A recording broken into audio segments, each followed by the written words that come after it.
Hello guys, എല്ലാവർക്കും സ്വാഗതം. ഞങ്ങളിന്ന് 3 മനോഹരമായ കുഞ്ഞൻ പ്ലാന്റുകളെ പോട്ട് ചെയ്യുന്നതിൻ്റെ വീഡിയോയാണ് നിങ്ങളുമായി ഷെയർ ചെയ്യുന്നത്.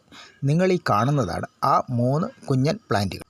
ഈ പ്ലാന്റുകളെ പോട്ട് ചെയ്യാൻ വേണ്ടി ഒരേ ആകൃതിയിലും വലിപ്പത്തിലുമുള്ള 3 ചട്ടികളാണ് എടുത്തിട്ടുള്ളത്. ഈ ചട്ടിയുടെ ഏതാണ്ട് 1/4 ഭാഗത്തോളം ചരൽ നിറച്ചിട്ടുണ്ട്. വെള്ളം കെട്ടി നിൽക്കാതെ വാർന്നു പോകാൻ വേണ്ടിയാണ്. അതിനുശേഷം നമുക്ക് പോട്ടി മിക്സായി ചെമ്മണ്ണും കരിമണ്ണും എടുത്തിട്ടുണ്ട്. അതിനൊപ്പം തന്നെ കുറച്ച് ചാണകപ്പൊടി കൂടി ഒന്ന് മിക്സ് ചെയ്ത് പോട്ടി മിക്സാക്കി എടുക്കാം. 3 പ്ലാന്റുകളെയും നടാൻ ആവശ്യമായ പോട്ടി മിക്സ് തയ്യാറായി കഴിഞ്ഞു. ഇനി നമുക്ക് 3 ചട്ടികളിലേക്കും ചട്ടിയുടെ ഏതാണ്ട് പകുതി ഭാഗത്തോളം ഈ പോട്ടി മിക്സിനെ നിറച്ച് കൊടുക്കാം. അതിനുശേഷമാണ് നമുക്ക് ഓരോ ചെടികളെയും ഓരോ ചട്ടിയുടെ നടുഭാഗത്തായി നട്ട് പിടിപ്പിക്കാം.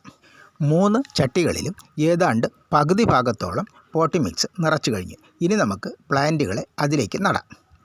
ഓരോരോ പ്ലാന്റായി ഏതാണ്ട് ഉറച്ച് നിൽക്കത്തക്കവണ്ണം നമുക്ക് ഇത്തിരി കൈകൊണ്ട് തന്നെ കുത്തി അതിലേക്ക് പ്ലാന്റുകളെ വെച്ച് ചുറ്റും പോട്ടിംഗ് മിക്സ് ഇട്ട് ഉറപ്പിച്ച് നിർത്താം. നിങ്ങളീ കാണുന്ന പോലെ എല്ലാ പ്ലാന്റുകളും നല്ല ഹെൽത്തിയായ പ്ലാന്റുകൾ തന്നെയാണ്.